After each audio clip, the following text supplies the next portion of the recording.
Soyez bénis. Dis à ton frère, ta soeur, sois béni. Alléluia. Gloire à Jésus. C'est vraiment merveilleux de se retrouver les dimanches. C'est vraiment bon d'être là avec les frères et sœurs. La Bible dit que David pouvait dire 1 heure dans les pavis du Seigneur vaut mieux que 1000 ailleurs. Alléluia. Alors, je voulais ce soir nous exhorter ce thème que le Seigneur m'a mis à cœur, parler de la foi et des obstacles à la foi. La foi, qu'est-ce que c'est? Et quels sont les obstacles à la foi?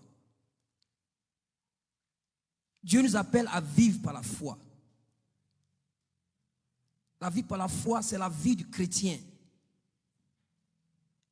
Les gens du monde ne peuvent pas vivre par la foi. C'est seulement celui qui est né de nouveau, celui qui a Jésus-Christ dans son cœur, qui vit par la foi. Notre Dieu est un Dieu de foi. La Bible dit qu'il a dit qu'il la terre soit et elle fut. La foi. Et mais il y a aussi des obstacles à la foi. Des choses qui s'opposent à la foi. Des choses qui entravent la foi du chrétien. Il y a des choses que nous avons besoin de savoir. Alors, quelles sont ces choses? C'est ce que nous allons voir ce soir. D'abord, nous allons voir dans le livre de l'apôtre Jean, qui dit dans son épître, dans 1 Jean 5, versets 1 à 4. Il dit, quiconque croit que Jésus est le Christ est né de Dieu. Et quiconque aime celui qui l'a engendré aime aussi celui qui est né de lui. Nous connaissons que nous aimons les enfants de Dieu lorsque nous aimons Dieu et que nous pratiquons ses commandements. Car l'amour de Dieu consiste à garder ses commandements. Et ces commandements ne sont pas pénibles parce que tout ce qui est né de Dieu triomphe du monde. Et la victoire qui triomphe du monde, c'est notre foi. Amen. Notre foi triomphe du monde. Il dit là, ici, il a dit beaucoup de choses vraiment très importantes. Il dit, quiconque d'abord croit que Christ est né de Dieu, quiconque croit que Jésus est Christ est né de Dieu. Et quiconque aime celui qui l'a engendré, aime aussi celui qui est né de lui. Quiconque croit que Jésus est Christ est né de Dieu. C'est seulement celui qui est né de nouveau qui peut croire que Jésus est Christ, le Messie. Même il y a les Juifs où Jésus est né, la patrie de don où Jésus est sorti. Les gens qui ne croient même pas que Jésus est le Christ. Ils attendent encore le Messie qui doit venir. Pourtant Jésus est déjà venu. Mais ici il a dit que quiconque croit que Jésus est Christ est né de Dieu. Donc pour être un enfant de Dieu, il faut d'abord croire que Jésus est Christ. Et il continue à dire, nous connaissons que nous aimons les enfants de Dieu lorsque nous aimons Dieu et que nous pratiquons ses commandements. Un enfant de Dieu, en d'autres termes, doit pratiquer les commandements de Dieu, c'est-à-dire obéir aux commandements du Seigneur. C'est ce que Dieu nous appelle. Dieu nous appelle à obéir à ses commandements. Et il dit que car l'amour de Dieu consiste à garder ses commandements. Ce que nous avons vu le dimanche surpassé, Jésus a dit que quoi? Si vous m'aimez, qu'est-ce que vous devez faire? Garder mes commandements. Si on aime Dieu, on doit garder ses commandements. Si nous aimons le Seigneur, nous devons garder ses commandements. Il continue à dire que ces commandements ne sont pas pénibles. Dieu ne va pas te dire de faire quelque chose. Jésus, il ne va pas te dire de faire quelque chose que lui-même n'a pas fait. Jésus, quand Jésus est venu sur la terre, là, il a vécu par la foi. Il a marché par la foi. Tout ce que Jésus faisait, c'était par la foi. C'est parce que lui-même a vécu par la foi, il nous demande de vivre par la foi. Dieu ne va jamais te dire de faire quelque chose que lui-même n'a pas fait. Il te dit de vivre par la foi, c'est parce que lui-même l'a vécu par la foi. Et Dieu nous appelle à vivre par la foi. Et il continue à dire, parce que tout ce qui est né de Dieu triomphe du monde. Et la victoire qui triomphe du monde, c'est notre foi. Mes frères, pour être un chrétien victorieux, un chrétien vainqueurs en Jésus, nous devons marcher par la foi. C'est à cela que Dieu nous a appelés à marcher par la foi.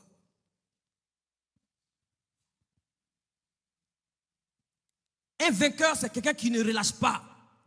Quelles que soient les circonstances, il continue, il persévère. Un vainqueur en Jésus, il persévère. Quelles que soient les circonstances, les épreuves, les attaques que l'ennemi peut envoyer, les souffrances, les difficultés, il marche par la foi. Il y a ça un vainqueur. Le vainqueur en Christ est différent du vainqueur de ce monde. Le vainqueur en Christ, il a sa récompense qui vient de Dieu.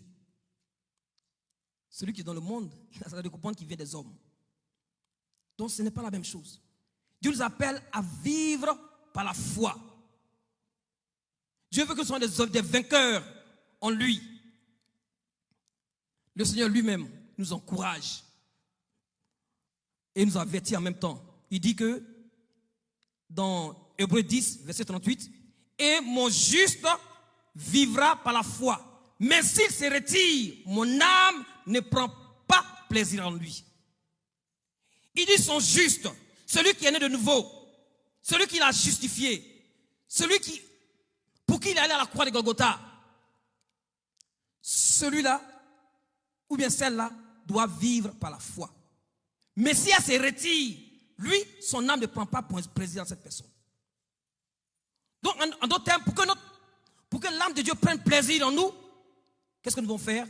Nous devons vivre par la foi. Nous devons vivre par la foi. Donc ma question ce soir, mes frères et ma soeur, est-ce que tu as la foi? Est-ce que tu es une femme de foi? Est-ce que tu es un homme de foi?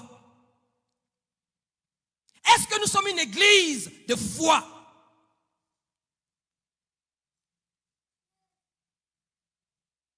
Dieu nous appelle à vivre par la foi. Si nous voulons voir une vie victorieuse, une vie chrétienne victorieuse, nous devons marcher par la foi. Paul pouvait dire, oui, que j'ai été crucifié avec Christ. Si je vis, ce n'est plus moi qui vis, mais c'est Christ qui vit en moi. Si je vis dans la chair, je vis dans la foi au Fils de Dieu qui m'a aimé et qui s'est livré lui-même pour moi. Dieu nous appelle à vivre par la foi. Et Paul avait bien compris que la vie, cette nouvelle vie qu'il avait là, c'était une vie de foi. Une vie par la foi. On va voir tout à l'heure, la foi c'est quoi?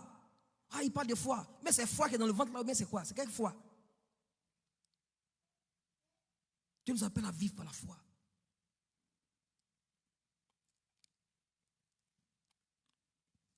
Mon juste vivra par la foi. Avoir la foi en Dieu, c'est mettre sa confiance totale. Mettre sa confiance totale en Dieu. C'est comme quand tu vas à la maison là. Tu vois le fauteuil est là. Quand tu arrives tout fatigué, tu vas comme ça. Et puis tu te jettes. Mais qu'est-ce qui te fait dire que le fauteuil va te retenir? Mais tu as confiance que ouais, quand tu vas faire comme ça là, ça va te bloquer. C'est comme ça. Tu t'abandonnes totalement. Tu fais confiance totale. Tu mets ta confiance totale au Seigneur. C'est vivre par la foi. Tu crois en ce que Dieu dit. Dieu nous appelle à vivre par la foi, quelles que soient les circonstances. Parce que nous ne sommes pas des enfants de ce monde. Nous sommes des enfants qui vivent dans le surnaturel. Dieu nous appelle à vivre dans le surnaturel.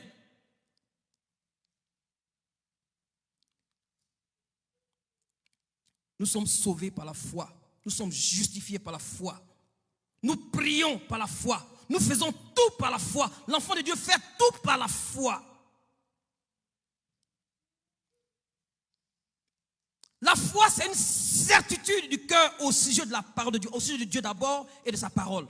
Tu as une certitude de ton cœur. Tu es sûr, Dieu t'a parlé, tu es sûr, tu as cette certitude du cœur au sujet de Dieu et de sa parole. La foi, c'est le moyen par lequel nous recevons de Dieu les choses qu'il donne par sa grâce au nom de Jésus-Christ. Il est important pour nous de savoir, mes frères et sœurs, il est vraiment important de savoir que la foi ce que c'est d'abord la foi et ce qui n'est pas la foi. C'est vraiment important de savoir ce qui n'est pas la foi. Qu'est-ce qui n'est pas la foi? On parle de foi. C'est quoi? C'est quoi qui n'est pas la foi? D'abord, la foi veut comprendre que la foi, ce n'est pas une sensation religieuse que l'on peut peut-être ressentir. Ou même peut-être, ce n'est pas avoir une pensée, juste une pensée peut-être positive. Ah, vraiment, moi, au-delà, vraiment, ce n'est pas une imagination, ce n'est pas une imagination, mes frères et sœurs. La foi, ce n'est pas des sensations. Oh, là, vraiment, il sent quelque chose. Non, non, non, non. Ce n'est pas la foi.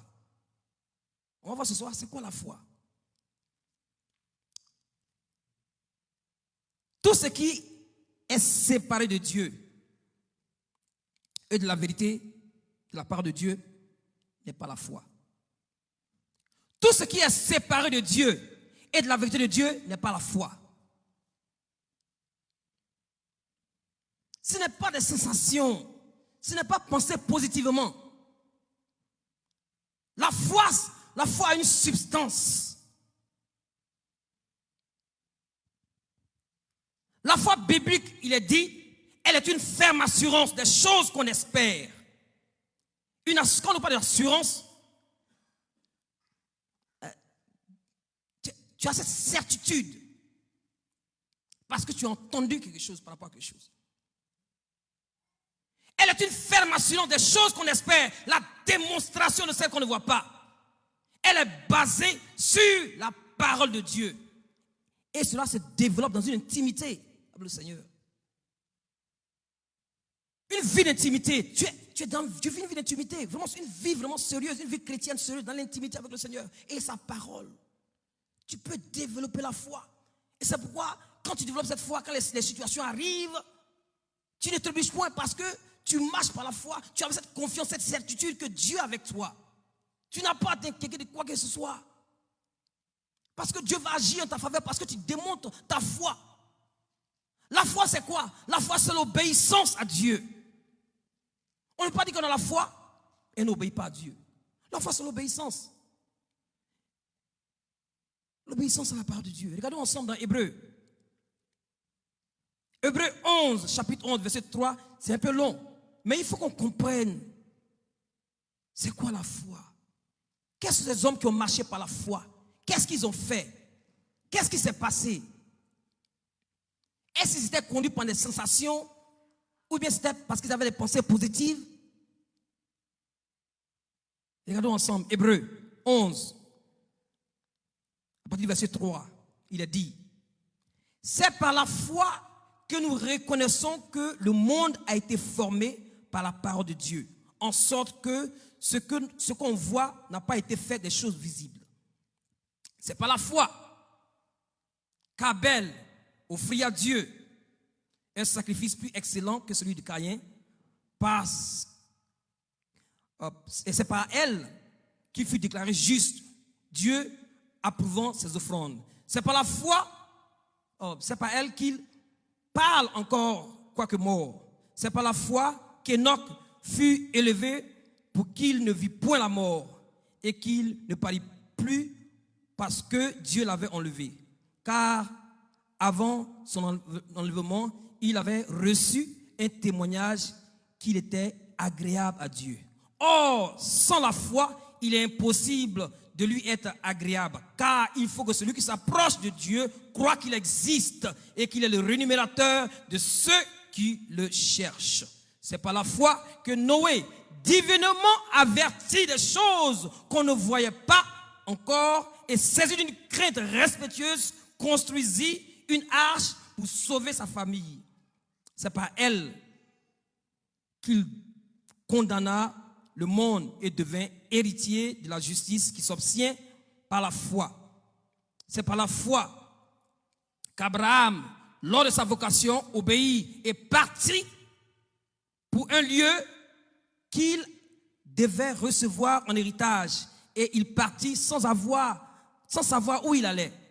Et c'est par la foi qu'il vint s'établir dans la terre promise comme dans une terre étrangère, habitant sous des tentes ainsi qu'Isaac et Jacob, les co-héritiers de la même promesse, car ils attendaient la cité qui a des solides fondements, celle dont Dieu est l'architecte et le créateur. C'est par la foi que Sarah elle-même, malgré son âge avancé, fut rendue capable d'avoir une postérité parce qu'elle crut à la fidélité de celui qui avait fait la promesse. C'est pourquoi d'un seul homme déjà usé de corps naquit une postérité nombreuse comme des étoiles, les étoiles du ciel, comme le sable qui est sur le bord de la mer et qu'on ne peut compter.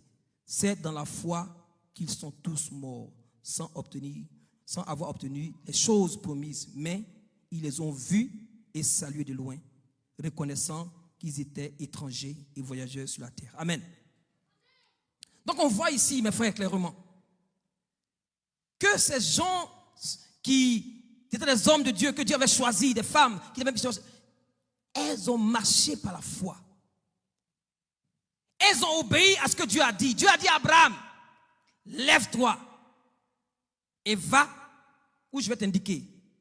Abraham ne savait pas où partait, mais Abraham a fait quoi? Il a entendu la parole du Seigneur. Qu'est-ce qu'il a fait? Il a obéi.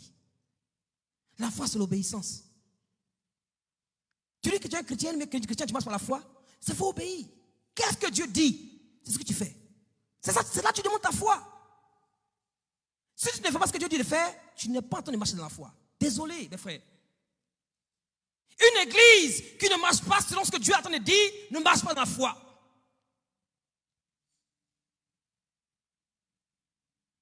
Non, mais tu peux te voir, tu peux t'examiner. Est-ce que tu es en train de marcher? C'est pourquoi Paul pouvait dire, examinez-vous si vous êtes dans la foi. Toi-même, tu peux savoir si tu es dans la foi. Est-ce que tu obéis à ce que Dieu a en train de dire? Si tu n'obéis pas, tu n'es pas dans la foi. Tu n'es pas dans l'obéissance à Dieu. La foi, c'est l'obéissance. Nous devons marcher par la foi. Nous devons marcher par la foi. La foi, c'est un don de Dieu. C'est Dieu qui donne cette foi. Il ne donne pas ça à n'importe qui. C'est l'esprit qui peut obéir à l'esprit de Dieu. C'est pourquoi on a besoin d'être né de nouveau, de naître d'esprit pour qu'on puisse obéir à l'esprit de Dieu. Mais l'esprit de Dieu est là pour nous assister à vivre, à marcher par la foi. Et cette foi, c'est Dieu qui la donne. Nous devons savoir qu'il y a une différence entre la foi et la croyance. Il y a une différence entre la foi et la croyance. La croyance, on voit il y a beaucoup de croyants ici, les croyants, les Bouddhas, et ils sont les croyants. Il y a tellement de religions ici. Il y a tellement de religions, ce que vous connaissez, il y a tellement de religions. Mais la croyance, c'est une foi sans démonstration. La croyance, c'est une foi sans démonstration. Il n'y a pas de sacrifice à faire. C'est une foi sans démonstration. Les gars croient à Bouddha est là-bas, il a son gros ventre là-bas, comme ça, il croit à Bouddha. Ils sont là. C'est-à-dire que la parole, Dieu nous appelle à vivre par la foi. Quand Dieu te parle, tu crois que Dieu existe. La Bible croit qu'il est le rémunérateur de ceux qui le cherchent. On se base, on croit que c'est Dieu qui a créé la terre et les cieux. On croit que sa parole est la vérité. Et quand il nous parle, on obéit, on croit. Et on démontre cette foi-là par notre obéissance.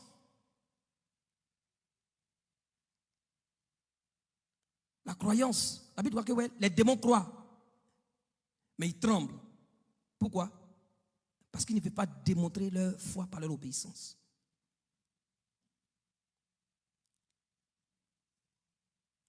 La croyance, c'est une foi sans démonstration. Il n'y a aucune obéissance. Chacun fait ce qu'il veut, mais il croit.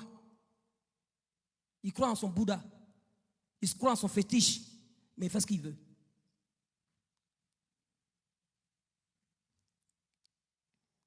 C'est-à-dire que c'est des choses qui ne demandent pas des choses morales, des trucs vraiment qui honorent le Seigneur. Il est dit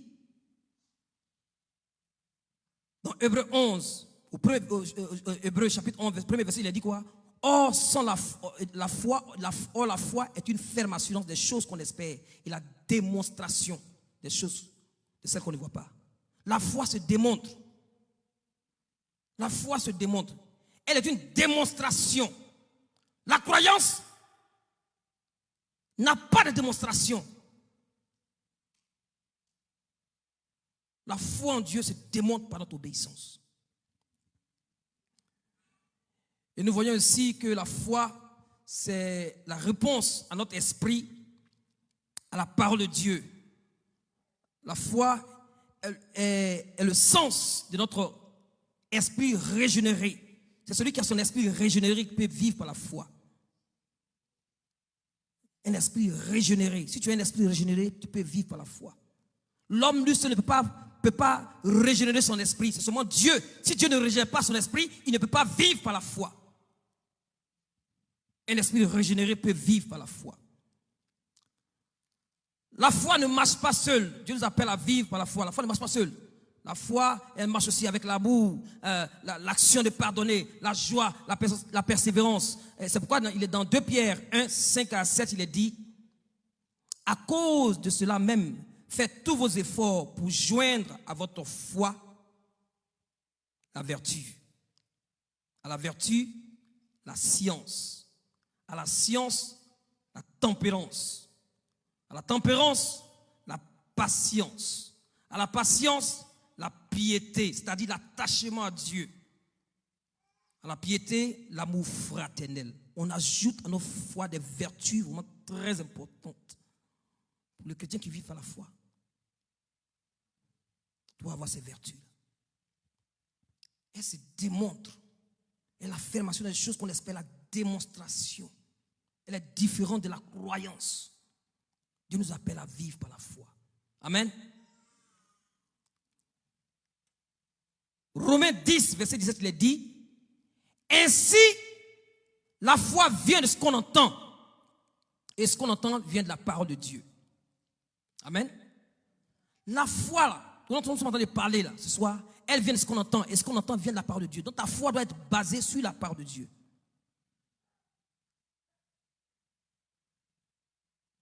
Dieu te parle. Tu écoutes. Et tu agis par rapport à ce que tu as entendu de la part de Dieu. C'est par la parole de Dieu qui crée, cette parole-là crée en nous la foi. Et nous obéissons à la parole de Dieu. Alors ce soir, mes frères, quels sont les obstacles à la foi? Quels sont les obstacles à la foi? Nous allons voir 6 grands obstacles. Il y a plusieurs obstacles à la foi, hein, mais nous allons voir 6 grands obstacles à la foi. Quand notre sœur, maman Yo, parlait tout à l'heure, dans sa vision, dans son rêve, elle était là, elle a vu la sirène des eaux. Elle avait cette confiance que, ouais, il fallait louer. Parce que Jésus m'a dit que ouais, Dieu cherche des vrais adorateurs, ceux qui vont le chercher en esprit et en vérité. Amen. Elle a cette confiance. Donc elle s'est mise à...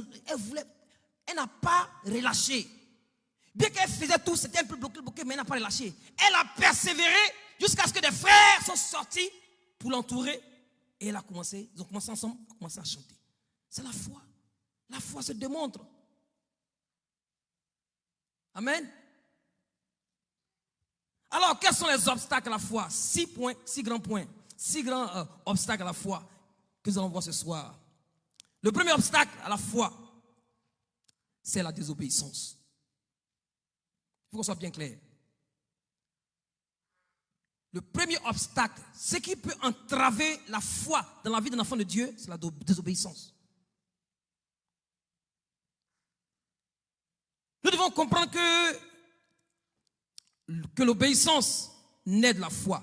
Et donc, en conséquence, nous ne pouvons pas avoir la foi et pécher de manière délibérée, de manière volontaire. On ne peut pas dire qu'on a la foi et on sait bien ce que Dieu a dit de ne pas faire, mais on le fait de manière volontaire, de manière délibérée.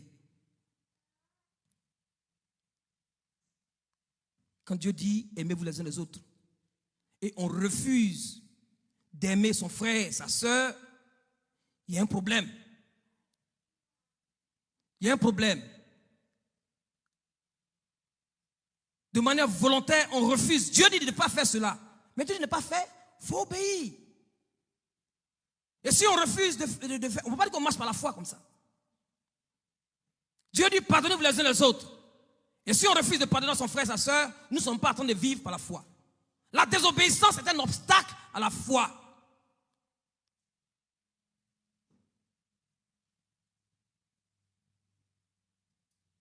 Une vie non sanctifiée est fatale pour notre foi. Tu es chrétien, tu ne vis par la foi et tu ne veux pas en train de vivre une vie sanctifiée. Mais c'est fatal pour ta foi de ne pas vivre une vie de sanctification. C'est-à-dire tu vis dans la chair. Et c'est ce qui s'est passé dans Genèse. Genèse chapitre 3, verset 6. Quand Satan est venu les tenter, et c'était la femme qui était là, et il a dit dans Genèse 3, verset 6, que la femme vit que l'arbre était bon à manger et agréable à la vue, et qu'il était précieux pour ouvrir l'intelligence. Et elle prit de son fruit et en mangea et en donna à son mari qui était auprès d'elle, et il en mangea.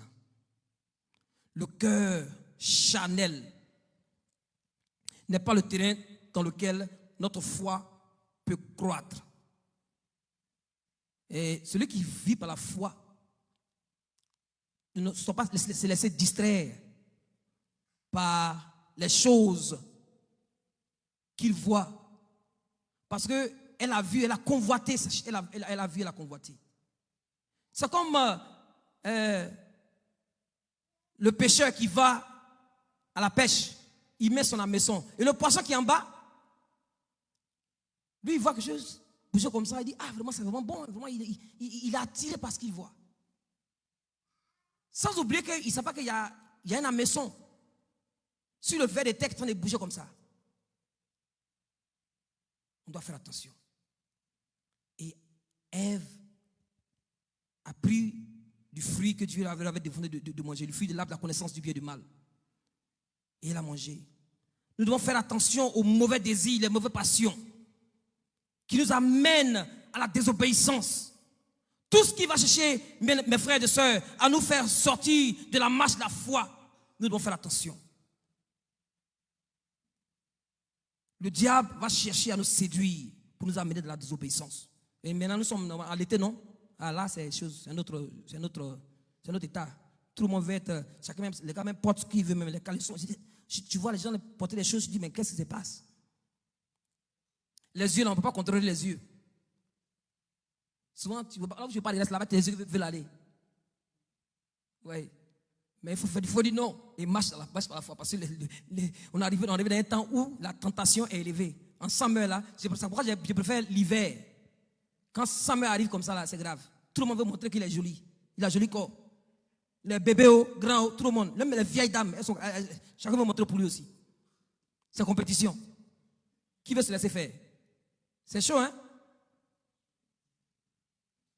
Là, maintenant, tu ne sais pas comment tu marches. Tu vas comme ça. C'est dur. C'est dur pour les hommes. Moi, je dirais à les hommes, je dis, hey, Seigneur, aide-nous, Seigneur. Aide-nous, Jésus. Parce que c'est le diable qui nous a amenés dans le terrain de la désobéissance. Tu es marié, souvent, c'est les GAFA, les fags, on s'en va au mollo. Donc on porte les verres teintés, là, teintés même. Là, quand on voit ses yeux, là, il ne sait pas, ses yeux font le crochet comme ça, parce que la fille est là avec son habit, ces choses. C'est une réalité.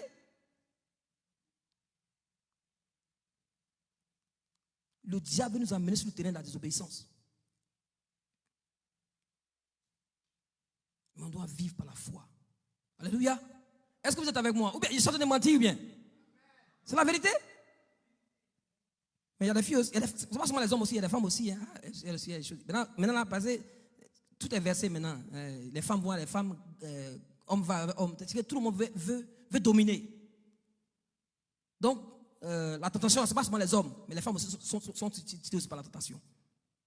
On doit faire attention. Marcher par la foi. Dis non au désir de la chair. Le fruit de l'esprit ne se manifeste pas dans la vie du chrétien, dont le cœur se laisse envahir par les mauvaises herbes du péché. Le fruit de l'esprit, il peut pas se manifester. Il ne peut pas agir. Le Saint-Esprit ne peut pas agir. On ne peut pas voir le fruit de l'esprit dans la personne qui se laisse attirer par les désirs de la chair. C'est difficile. Parce qu'on dit quoi? La chair et l'esprit sont opposés. Les satisfactions de soi, dès que les désirs, les passions de la chair, tout cela, ces choses-là s'opposent à la foi. Pour que notre foi évolue ou qu'elle grandisse, nous avons besoin de demeurer dans la sainteté. Dieu est saint et il nous appelle à vivre dans la sainteté. Et la vie de sainteté, c'est la vie de foi. Dis non au péché. Se séparer du péché et vivre une vie pure, une vie consacrée à Dieu. Tu es jeune fille, tu n'es pas encore mariée, il faut te consacrer à Dieu. Dieu a un plan pour toi. Ce n'est pas la peine de courir les boyfriends, les girlfriends, les textes, tous les trucs là que le monde a mis en œuvre. Tout ça, c'est pour t'amener sur le terrain de la désobéissance. Ce n'est pas la foi.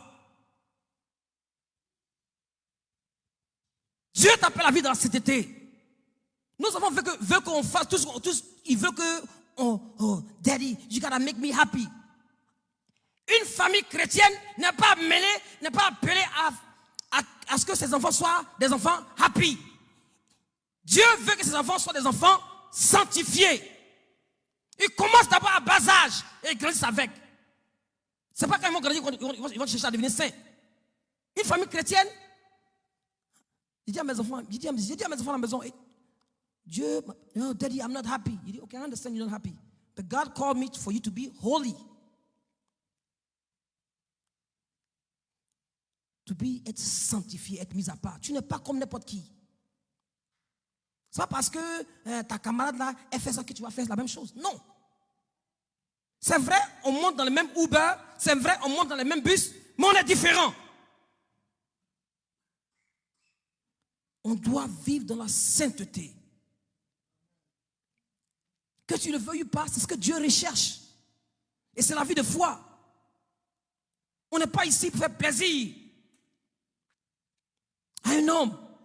On est ici pour se faire plaisir à Dieu. C'est lui qui nous a créés. Nous avons été rachetés par lui. C'est lui qui est allé à la croix de Golgotha, qui est mort pour nos péchés. Et il réclame. Il dit, puisque celui qui vous a appelé est saint, vous aussi, soyez saints. La vie de sainteté. Dis non aux choses du monde. Et la raison pour laquelle un grand nombre de chrétiens ont su peu de foi, c'est parce qu'ils vivent plongés dans le monde et qu'une partie de leur vie est séparée de Dieu et de la sainteté. Beaucoup de chrétiens plongés dans le monde, les loisirs du monde, séparés de Dieu et de la vie de sainteté. C'est pas parce que Dieu n'est pas là. Il est toujours fidèle. Il a dit quoi? Il n'y a aucune tentation qui vous est survenue qui n'a été humaine. Mais Dieu est fidèle. Il va préparer un moyen pour que vous puissiez se poser. La tentation peut venir. Mais tu vas dire non. Jésus a été tenté. C'est Jésus lui-même qui est Dieu qui a été tenté. Nous aussi on sera tentés. Mais on doit dire non. On a un choix à faire. Il y a toujours un choix à faire. Non, c'est la chose qui m'a poussé. Non, c'est toi qui es parti là-bas. Tu as choisi de partir, tu pouvais dire non. Il y a un choix à faire, mes frères. Il y a un choix à faire. Et le choix, c'est Jésus. C'est la vie de sanctification. Dis non au monde. S'il n'y a pas de vie de piété, mon frère, il sera vraiment difficile de vivre par la foi. C'est pourquoi souvent on ne voit pas les miracles. Parce que Dieu n'est pas là. Mais c'est parce que nous sommes plongés dans les choses du monde. Plongés dans les loisirs du monde. Il n'y a pas de sanctification pour voir la puissance de Dieu se manifester, pour voir les guérisons. C'est à cause de nos choix. À cause de nos choix. Jésus a marché par la foi. Seigneur Jésus a marché par la foi. Dans Marc 2, versets 11 à 12, il est dit, quand Jésus avait, vous voyez cet enfant lunatique qui était malade, et que les disciples de Jésus n'ont pas pu délivrer cet enfant, Jésus les a réprimandés. Il dit, jusqu'à quand je serai avec vous? Jusqu'à quand? Race incrédule. Parce qu'il ne vivait pas par la foi. Et ici, il dit, il parle à l'esprit là. Il dit, je te l'ordonne. Dit-il au paralytique, lève-toi. Prends ton lit et va à la maison. Et ça, c'est l'histoire dans Marc 2, 11 à 12. Il avait parlé à cet homme qui était malade, à ce paralytique. Il lui a dit, prends ton lit et va dans ta maison. La Bible dit, et à l'instant, il se leva, il prit son lit, en présence de tous, et sortit. Et de sorte que tous étaient étonnés dans l'étonnement et glorifiaient Dieu en disant, nous n'avons jamais vu de choses pareilles. Vous voyez, parce que Jésus marchait il dit que Jésus marchait dans une vie de sanctification, dans une obéissance, une obéissance à Dieu, pas une désobéissance. C'est parce qu'il vivait dans l'obéissance à Dieu que Jésus pouvait opérer des miracles.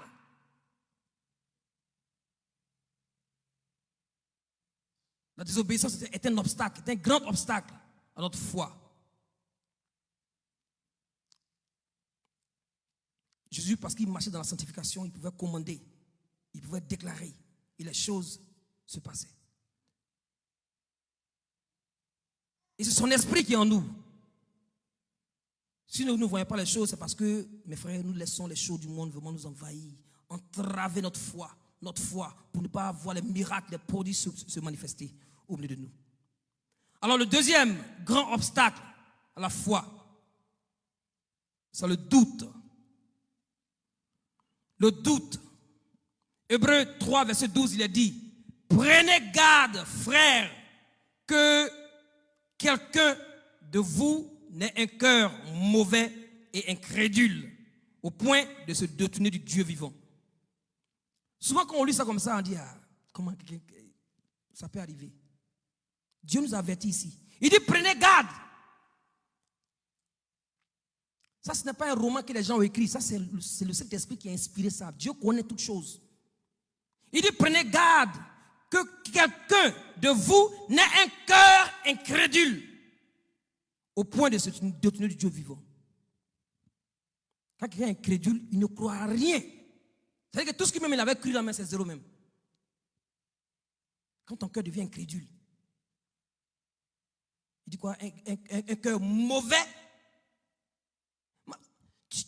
En temps normal, tu as dit que mais cœur mauvais là, c'est chez les païens là-bas, non? Ceux qui n'ont pas Jésus là, non? Mais ici, là, c'est à qui il est en train de parler ici? À des chrétiens. Il dit, prenez garde, frère, que quelqu'un de vous n'ait un cœur mauvais et incrédule. Au point de se détourner du Dieu vivant. Non, ça peut arriver. On peut être assis ici là. Et puis maintenant, à cause du doute, on peut avoir un cœur mauvais et incrédule. Pour nous détenir du Dieu vivant. Et tu peux même venir à l'église comme ça, mais tu es loin de Dieu même. Tu es là de corps, mais tu n'as pas de connexion avec l'esprit. Dieu nous avertit. Pourquoi? Parce qu'il nous aime. Ses promesses viennent avec les avertissements. Pour nous faire comprendre que, on doit faire attention. Nous sommes des pèlerins. Nous sommes de passage sur la terre. On va quelque part. Mais avant d'arriver là-bas, il faut traverser beaucoup de choses. Il y a le Jourdain qu'on doit traverser. Et c'est dans la vie de sanctification. C'est dans la vie de foi. Il dit non à tout ce qui est désobéissance. Il dit non à tout ce qui est doute.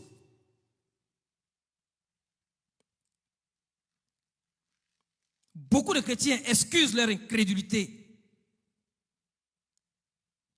qui a pour source la doute. Ils excusent leur incrédulité. Dieu dit non, ça va comme ça. Non, il est là, non, forget, je ne suis pas dedans. Ça, c'est pas moi. Quand tu es né de nouveau là, tu as un nouveau langage. Tes pensées, tu vois maintenant comme Dieu. Tu agis maintenant comme Dieu. Tout est renouvelé en toi. Excuser son incrédulité vis-à-vis de la parole de Dieu. Il ne faut pas excuser ton incrédulité. Quand Dieu dit de ne pas faire quelque chose, il faut obéir. Il ne faut pas douter. Il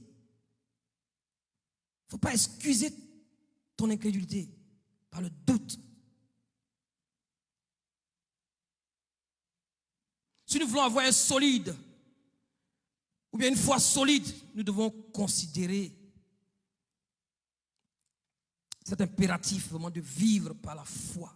C'est vraiment important de vivre par la foi. On ne peut pas dire non. Mes frères, croyons que Dieu, croyons en Dieu et à sa parole de façon inébranlable. Nous devons croire en Dieu et à sa parole de façon inébranlable et ferme.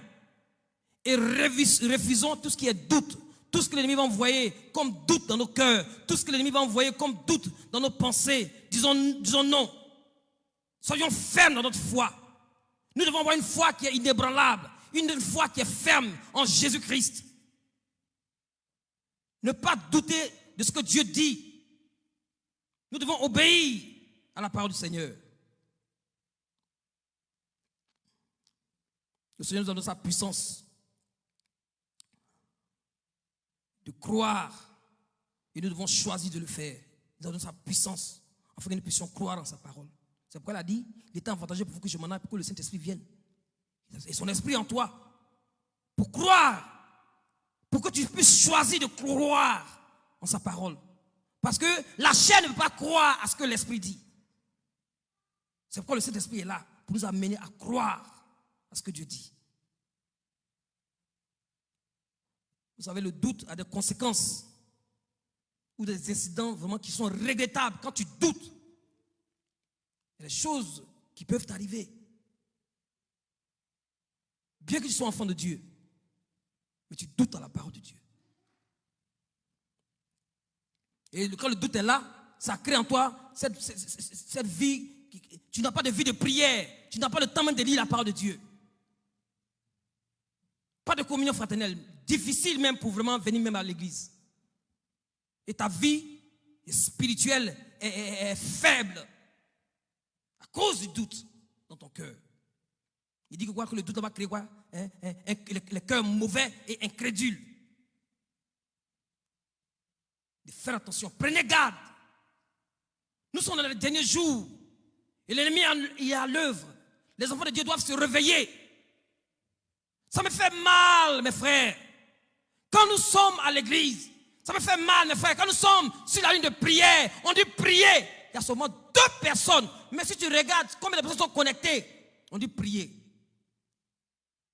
Mais si tu te connais sur la ligne, là, c'est pour la prière, non? Si tu ne veux pas prier, il ne faut pas te connecter.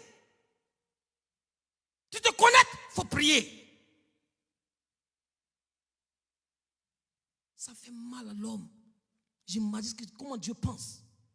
Son église, tu es né de nouveau, on dit de prier, tu es assis, tu ne fais rien. Il ne faut pas participer à la prière, il ne faut pas être spectateur. Il n'y a pas de spectateur dans la maison de Dieu. Tout le monde participe à la vie de Dieu. Amen. Est-ce que nous sommes une église vivante? C'est les morts qui ne bougent pas, mais les vivants bougent. Les poissons morts, l'eau les amène, mais les poissons vivants peuvent voler contre le courant d'eau. Ils volent, c'est-à-dire qu'ils bougent, ils nagent contre le courant d'eau. On participe à la vie de prière. Et on ne laisse pas le doute remplir nos cœurs.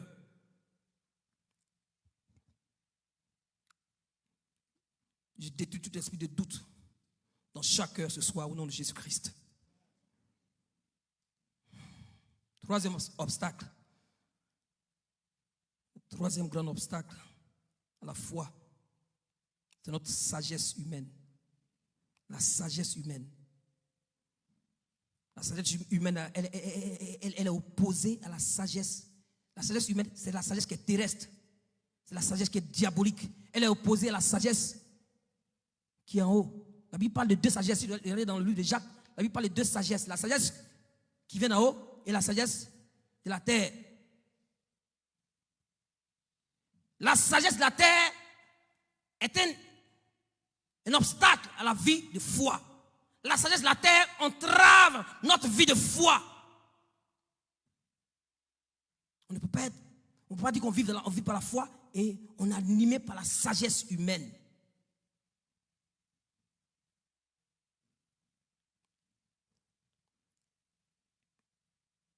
Et cette sagesse humaine qui est un obstacle à notre foi,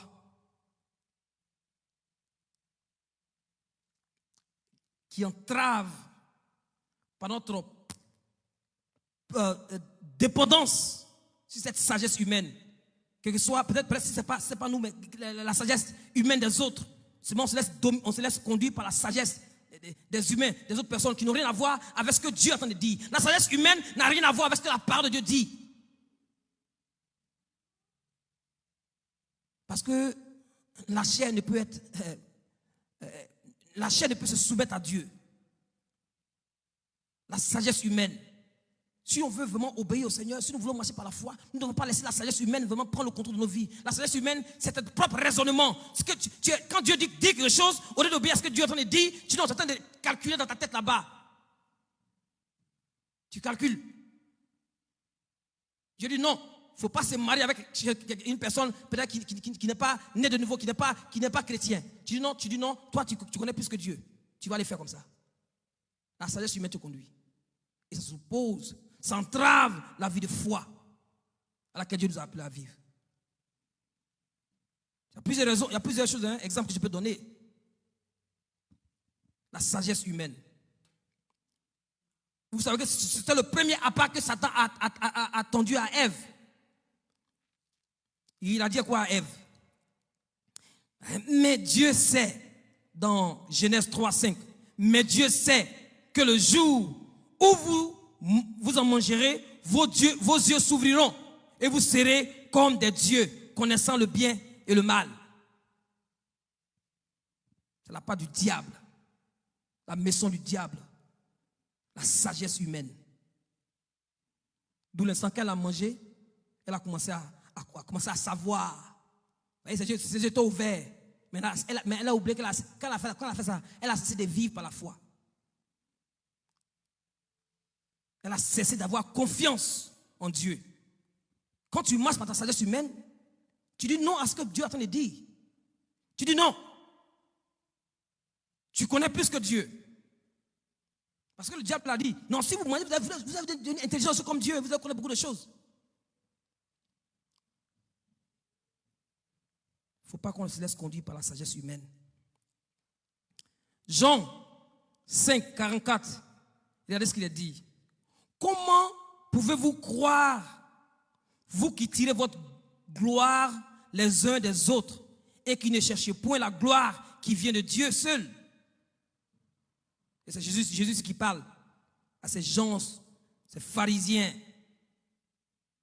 Il dit, comment pouvez-vous croire, vous qui tirez votre gloire les uns des autres et qui ne cherchez point la gloire de Dieu? La sagesse humaine ne cherche point la gloire de Dieu.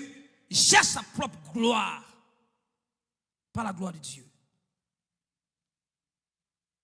La sagesse était humaine et ça les empêchait de voir que Jésus était le Messie. Jésus est venu, il se révèle à eux. Mais leur sagesse humaine leur dit non, ce n'est pas le Messie.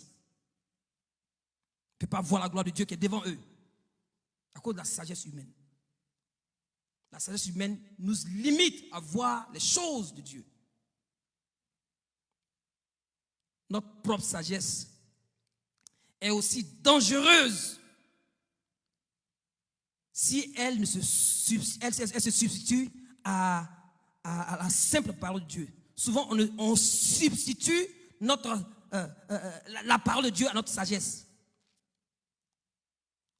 Et au lieu de prendre la sagesse de Dieu, la parole de Dieu, on dit non. on connaît mieux.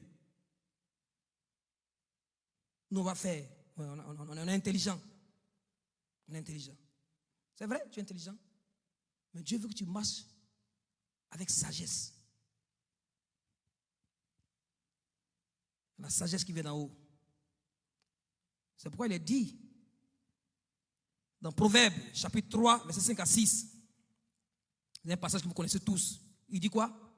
Confie-toi en l'Éternel de tout ton cœur et ne t'appuie pas sur ta sagesse. Confie-toi en l'Éternel de tout ton cœur et ne t'appuie pas sur ta sagesse. Je ne sais pas ce que tu veux, tu comptes faire peut-être dans ces mois qui vont venir, ou bien dans ces jours qui vont venir. Mais Dieu t'appelle à vivre par la foi. Il ne faut pas laisser la désobéissance venir te bloquer. Il ne faut pas laisser le doute venir te bloquer. Il ne faut pas laisser la sagesse humaine venir te bloquer. Mais il faut vivre par la foi et obéir. Obéir. Confie-toi en l'Éternel de tout ton cœur. Il ne t'appuie pas sur ta sagesse. Reconnais-le dans toutes tes voies et il va aplanir tes sentiers. C'est lui qui fait tout pour toi. Il t'appelle à vivre par la foi. C'est lui le conducteur de ta vie. Laisse-le te diriger. Je ne sais pas ce que tu comptes faire dans ces jours à venir. Je ne sais pas ce que tu comptes faire dans ces semaines à venir. Je ne sais pas ce que tu comptes faire dans ces mois à venir. Mais laisse-toi conduire par la foi. Marche dans l'obéissance à la parole de Dieu. Et tu vas voir la gloire de Dieu sur ta vie. Le quatrième grand obstacle à la foi est le péché, le péché de présomption, si je peux dire. Le péché de présomption, c'est rien que bon, présomption, je peux prendre un exemple. Vous savez, quand les enfants d'Israël avaient traversé la mer Rouge, quand Dieu avait demandé à Moïse de lever son bâton et que les enfants d'Israël ont traversé la mer Rouge. Quand les pharaons et son armée est venue devant la mer Rouge, eux aussi, ils ont dit, donc ces gars-là, ils ont traversé la mer Rouge là. Nous aussi, on allait faire traverser. Ça, c'est péché de présomption. Parce que lui, il a fait, moi aussi, il a fait la même chose.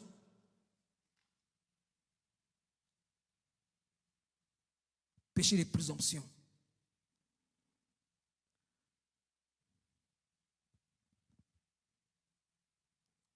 Notre entêtement, le vouloir dépendre de nos propres forces, s'entrève la vie par la foi. Et par conséquent, avant que nous puissions voir ou bien avoir une confiance absolue en Dieu, ce sera vraiment difficile parce que si on veut vivre par notre propre force, notre propre intelligence, on veut faire les choses par notre propre voilà, si je pouvais dire, parlons le péché de présomption. C'est quelqu'un vraiment qui se livre, qui veut faire de ses propres forces, qui est entêté à faire ce qu'il veut faire au lieu de faire ce que Dieu dit de faire. La plus puissante intervention du Seigneur se produit généralement à l'heure de notre plus grande faiblesse. Là où tu es faible, ou là où tu te sens que tu es sans force, c'est là que Dieu va agir. Mais si tu prends ta propre force pour faire comme Pharaon, contre sa propre force, son armée, ils vont traverser la mer Rouge parce qu'ils ont vu les enfants d'Israël traverser la mer Rouge. Eux aussi vont passer par leur propre force.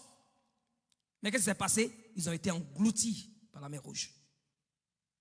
L'entêtement à le faire les choses par tes propres forces. C'est un obstacle à la foi.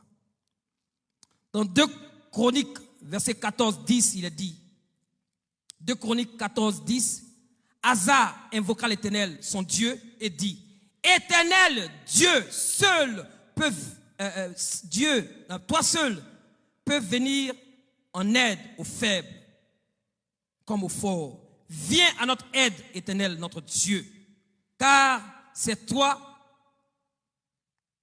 sur toi que nous nous appuyons et nous sommes venus en ton nom contre cette multitude Éternel, tu es notre Dieu. Que ce ne soit pas l'homme qui emporte sur toi. Amen. Vous voyez? Le roi Asaph qui comptait sur l'Éternel, pas sur ses propres forces. Il n'a pas compté sur son armée. Parce qu'il y avait une multitude d'armées qui venaient contre lui. Une armée, une coalition qui venait contre lui pour l'attaquer. Mais qu'est-ce qu'il a fait? Il a vu qu'il était sans force. Il s'est recommandé à l'Éternel. Il avait 580 000 soldats. Mais pourtant l'armée qui venait était une armée de 1 million d'hommes.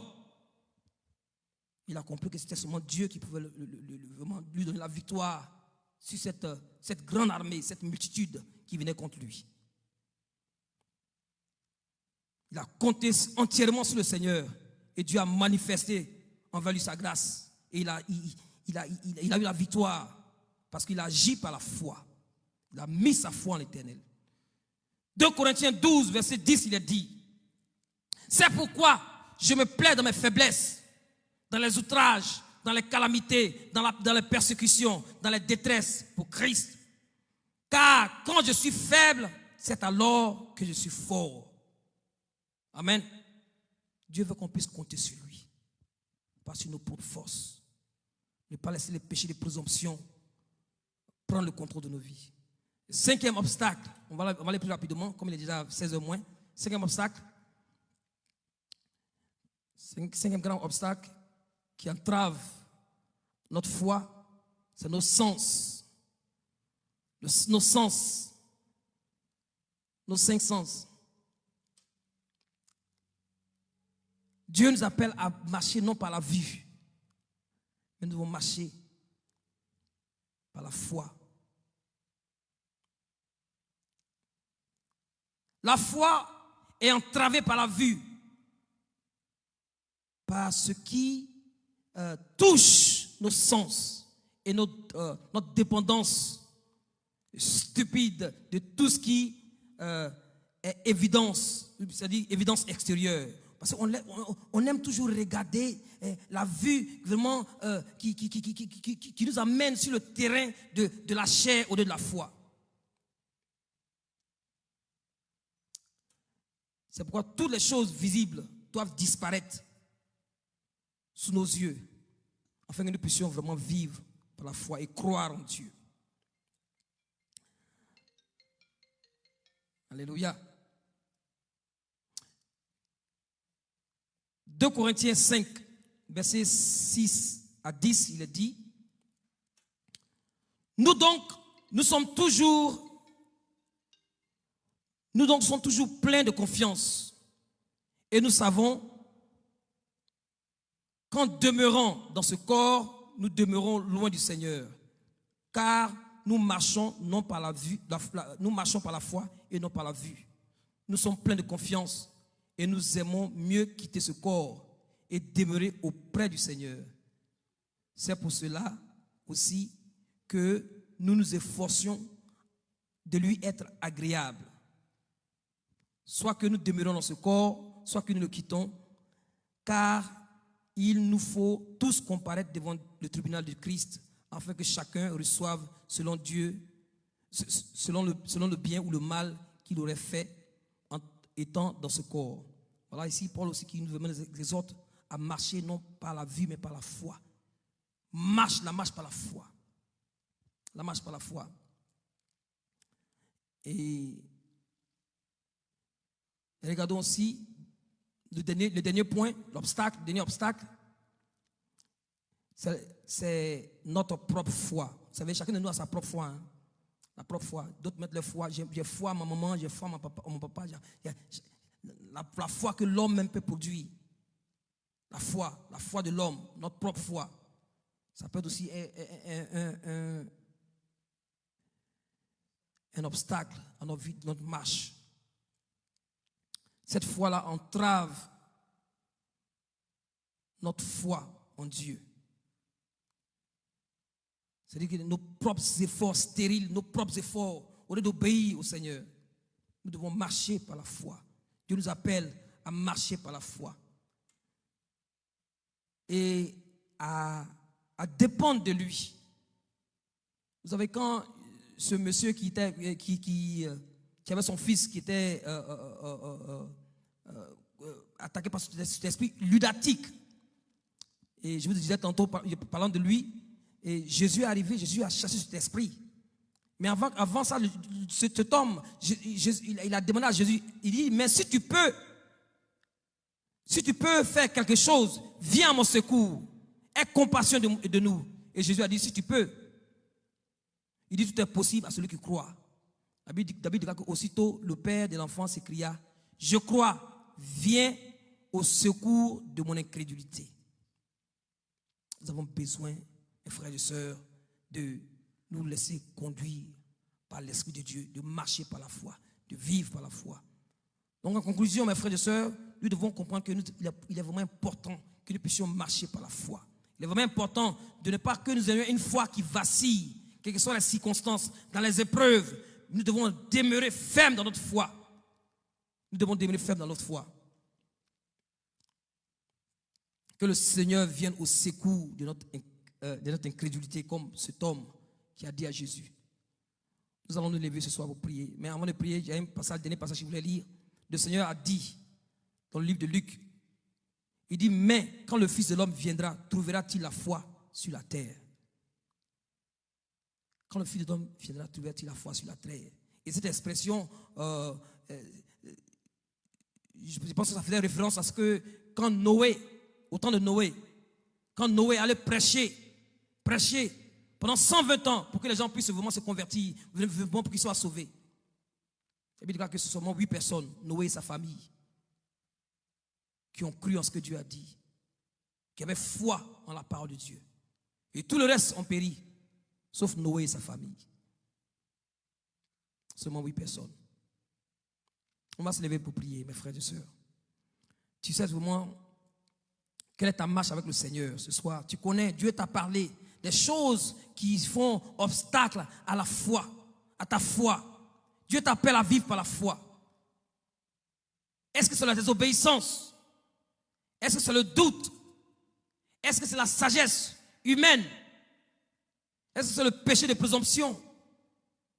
Est-ce que c'est la foi en toi-même? Est-ce que c'est ta propre, tu veux vivre par la propre force? Le Seigneur veut qu'on puisse vraiment s'abandonner entre lui. On va se tenir debout ensemble pour prier. Père de gloire, nous voulons te bénir encore ce soir pour ta parole qui est vie et esprit. Seigneur, je viens ce soir te demander pardon pour toute, Seigneur, désobéissance dans ma vie, vis-à-vis, Seigneur Dieu, Père, de ta parole. Je demande pardon pour tout, Seigneur, doute que j'ai eu vis-à-vis de ta parole. Seigneur, je demande pardon pour toute sagesse humaine. Notre Dieu, Seigneur, qui a pris le cœur, qui a le contrôle de mon cœur. Seigneur, je demande pardon, Père éternel, car je reconnais que, Seigneur, j'ai marché selon ma propre sagesse. Seigneur, je reconnais que j'ai marché selon, Seigneur, le péché de présomption. Parce que j'ai vu d'autres personnes faire. Je voulais aussi faire la même chose. Je voulais compter sur ma propre, Seigneur, capacité de faire les choses. Je demande pardon pour ce que, Seigneur, j'ai laissé ma propre foi. La foi, Seigneur Dieu Père, Seigneur, qui n'a rien à voir avec la foi que toi tu donnes. Seigneur, me conduis. Je demande pardon ce soir. Aie pitié de moi dans ta grâce. Seigneur, dans ton amour, purifie mon cœur, mon âme, mon esprit, ma conscience et mon subconscient. J'implore également ta grâce sur la vie de ton peuple, Seigneur Dieu. Pardonne nos péchés. Tout ce que nous avons commis consciemment ou inconsciemment, Seigneur Dieu, Père, vis-à-vis de la marche, Seigneur, de la foi. Nous te demandons pardon ce soir, Père. Pardonne-nous et sanctifie-nous ce soir par le sang de Jésus-Christ. Et que le Saint-Esprit prenne le contrôle de nos cœurs, de nos pensées. Et le Saint-Esprit nous conduise à marcher par la foi, à vivre par la foi, à agir par la foi. Oh Seigneur, prends le contrôle de nos cœurs. Et dirige nos vies, Seigneur Dieu. Merci encore pour ta grâce ce soir. Merci parce que tu nous délivres, Seigneur, des actions de la chair. Et donne-nous à vivre par l'Esprit. Merci Père. Sois béni notre Dieu. Dans le nom de Jésus, nous avons prié. Amen. Amen.